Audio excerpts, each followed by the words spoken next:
Hey guys, my name is Simi Deleawe and welcome to Dear Young Christian.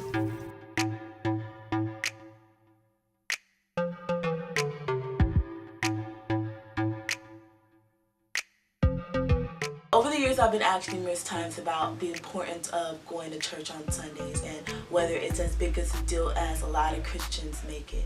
And the answer is yes and no. There's a long history behind the Sabbath day and why we go to church on Sunday, which I will not get into. The only requirement that God has of us as Christians is that we're constantly in community with other Christians who are like-minded and helping us grow spiritually. According to the American Dictionary, the word church is defined as a building, but according to the Bible, every time a church is mentioned, it's always in relation to the people, not the building. And so that could be very confusing, so just be careful about your definition of church. The building is just there for logistical reasons, but at the end of the day, the people are the ones who make up the church. So that means that if your church is in your apartment on a Wednesday night at 7 p.m., that is good enough. That means that if your church is on a Tuesday night in the gym with your homeboys after y'all just finished shooting a hoop or whatever, that is good enough.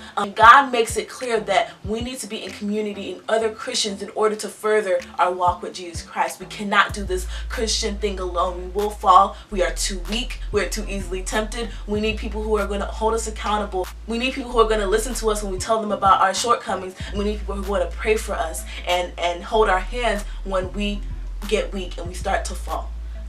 That is the power of a community. So we can't get too caught up on going to church on Sundays, because at the end of the day, the original intention of church was so that you can have a time during the week where you can fellowship with other believers. It doesn't necessarily have to be on a Sunday. What I will say is that a lot of people who question whether going to church is a big deal or not don't necessarily have a community outside of the church. So be intentional about building your Christian network. Be intentional about building your Christian community and developing a network of people who are going to hold you down when you really feel like sinning and you really don't feel like doing the right thing, but they're going to encourage you and remind you about why you even became a Christian in the first place. Alright guys, that's it for today. I hope that answers your questions about whether or not it's important to go to church on Sundays. I hope y'all have an amazing day, and remember, it's very possible to be saved and successful. Have a good one. Bye.